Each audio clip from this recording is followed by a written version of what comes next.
નમસ્કાર, આપ જોઈ રહ્યા છો નેશન પ્લસ ન્યૂઝ. હું છું આપની સાથે વિભિક્ષા પરમાર.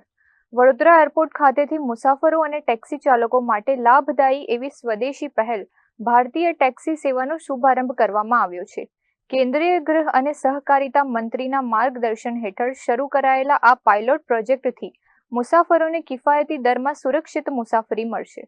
વડોદરા એરપોર્ટ ખાતે સહકારિતાના ભાવ સાથે ભારતીય સ્વદેશી એપ ભારત ટેક્સી સેવા ખુલ્લી મૂકવામાં આવી છે.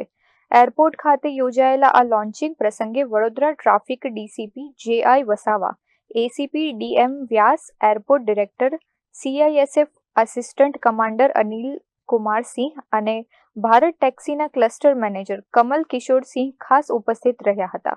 આજરોજ વડોદરા એરપોર્ટ ખાતે કેન્દ્રીય ગૃહમંત્રી શ્રી સાહેબના આદેશ અનુસાર જે ટેક્સી સહકારિતા માટે ભારત ટેક્સી જે આજે ઉદ્ઘાટન થયું છે તે અંતર્ગત અલગ અલગ રાજ્યોમાં આ પાયલોટ પ્રોજેક્ટ છે અને ટેક્સી માલિકો અને ટેક્સીના ડ્રાઈવરોને ફાયદો થાય અને વધારે જે હિસ્સો છે તે ભાડાનો ટેક્સી ડ્રાઈવરોને મળે તેમજ એમને માલિકી હક પણ પ્રાપ્ત થાય એના માટે આ ભારત ટેક્સીનું આયોજન કરેલું છે. અને એ એપ મુજબ જે પણ કંઈક પેસેન્જરો એનો લાભ લેશે એને ઓછું ભાડું થશે અને ભવિષ્યમાં એની સિક્યુરિટી અને બીજી પણ એને સારી સહાયતા મળશે. 5 લાખ સુધીનો પેસેન્જરને પણ વીમો મળશે અને 3 વર્ષમાં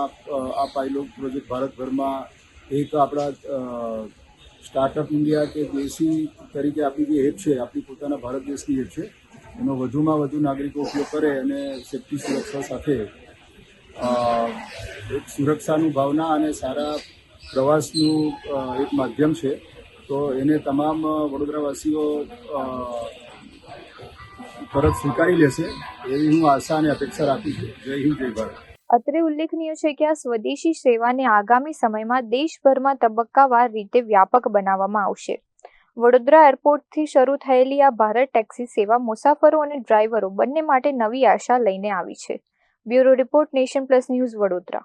સમાચારોના સતત અપડેટ મેળવવા માટે અમારી નેશન પ્લસ ન્યૂઝની યુટ્યુબ ચેનલને સબસ્ક્રાઇબ કરો, બેલ આઇકન દબાવો અને જોડાયેલા રહો ફેસબુક, ઇન્સ્ટાગ્રામ અને ટ્વિટર પર.